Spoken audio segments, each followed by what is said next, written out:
Welcome back.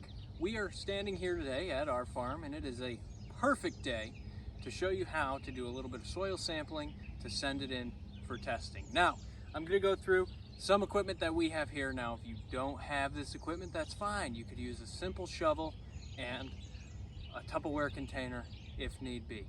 What we're going to do is we're going to collect a soil sample that will be sent to either the Connecticut Agricultural Experiment Station or to the Yukon Soils Lab to be tested. Now, we already tested our samples this year, but for the purposes of this video, we're going to go through every single step.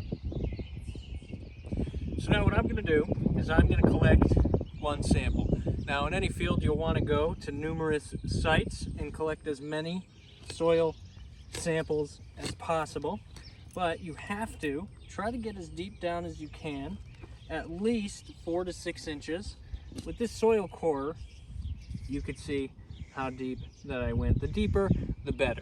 I try to mix it up. Sometimes I get a little bit of soil off the top, sometimes I go super deep, and then with our fancy metal tool, we put it in the bucket. Now, we're gonna do this a couple more times. So we went around the field to about 8 different places, and we collected those samples, and we want to put them in a container. It could be a 5-gallon bucket, it could be a Tupperware container. We want to mix them around, right?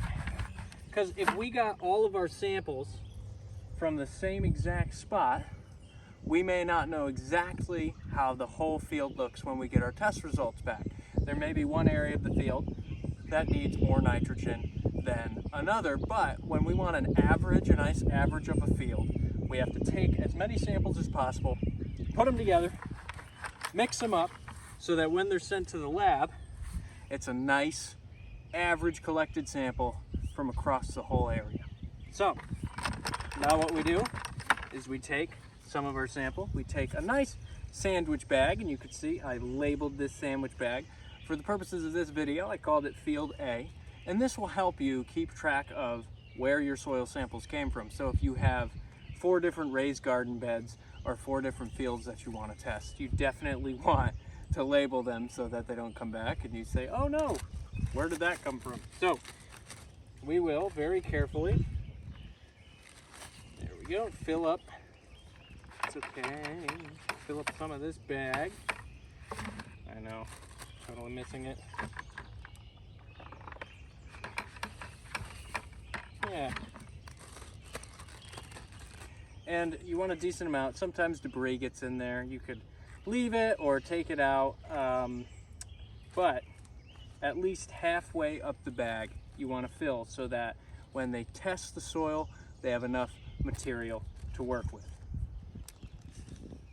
So now to recap, when we went to get a soil sample for testing, to test our soil, we grabbed something. We grabbed a soil core. You can grab a shovel. You need to get down about 6 inches, probably even 8 would be awesome. And we want to get samples from across the field. Bring them together in a container, mix that container up so we have a nice average sample. Put that sample in a nice Ziploc bag, and don't forget to label that sample so when that information comes back, you know exactly where it came from. And so if you want to go into your garden, your backyard, your front lawn, or around your farm and test your soils, that is the first step you can take to take action on caring for your soils and checking the quality and health of your soils. So this week we talked about soil testing, taking a soil sample.